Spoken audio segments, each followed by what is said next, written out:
तेज तेज कदमों से छुपती छुपाती प्रज्ञा ने अपने घर की डोरबेल बजाई। उसकी मम्मी ने दरवाज़ा खोला। वह मम्मी से लिपटकर ऐसे रोने लगी जैसे कोई छोटा बच्चा रोता है।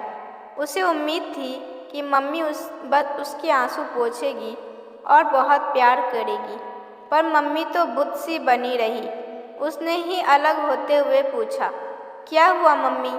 आपकी बेटी उस दलदल से भाग कर आ गई और आप खुश नहीं हो?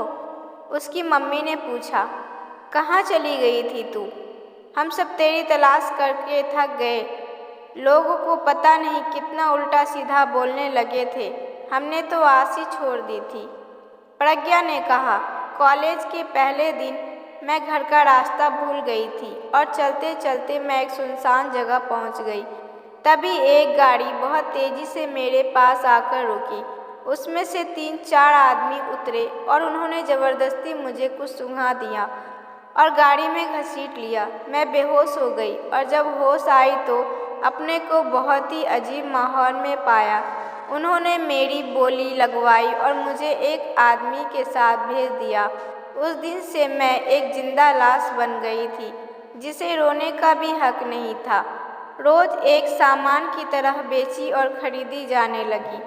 आज वो लोग हमें कहीं शिफ्ट कर रहे थे तो गाड़ी में मैंने घर के पास की मार्केट देखी और मैं मौका मिलते ही वहाँ से भाग गई।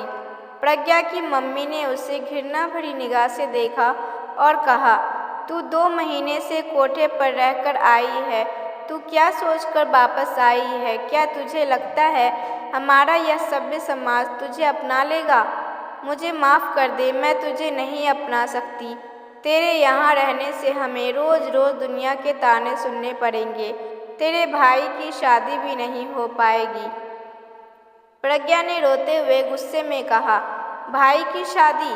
उसे तो मैंने कल उसके दोस्त के साथ अपने सामने वाले कोठे में जाते हुए देखा था। प्रज्ञा की माँ ने गुस्से में उसे डांटते हुए कहा, चुप कर, जवान लड़का है, उसे कितनी बार समझाया है। ज़्यादा कहेंगे तो घर से कहीं चला गया तो हमारा बुढ़ापा कैसे कटेगा?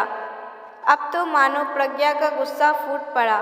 माँ, तुम्हारी इसी सोच ने मुझ जैसी कितनी लड़कियों को जीते जी मारा है। लड़के के लिए सब माफ़ है क्योंकि वो तुम्हारे बुढ़ापे का सहारा है, और लड़की को अगर ज़बरदस्ती भी कोई उसे नर्क में धकेल दे तो वो तुम्हारे इस सभ्य समाज में रहने लायक नहीं रहती।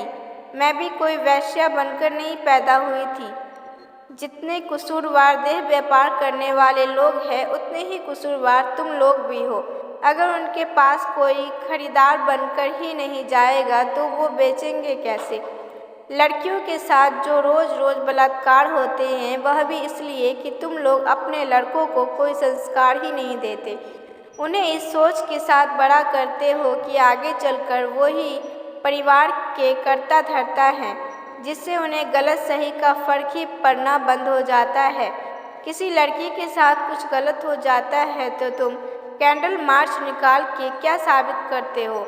कोठे पर जाने वाले लड़के तो शादी हो सकती है, पर कोठे पर रहने वाली लड़की को, जो वहाँ एक जिंदा लाश की तरह रह रही थी, उसे तुम्हारा यह सभ्य समाज नहीं अपनाएगा। मैं तो अपनी जान पर खेलकर यहाँ इसलिए आई थी कि मेरा परिवार इस मुश्किल घड़ी में मेरे काम आएगा, और माँ तो बच्चों को बड़ी से बड़ी मुसीबत से भी बाहर निकालती है, पर तुम लोग तो मुझे ही गलत ठहरा रहे हो।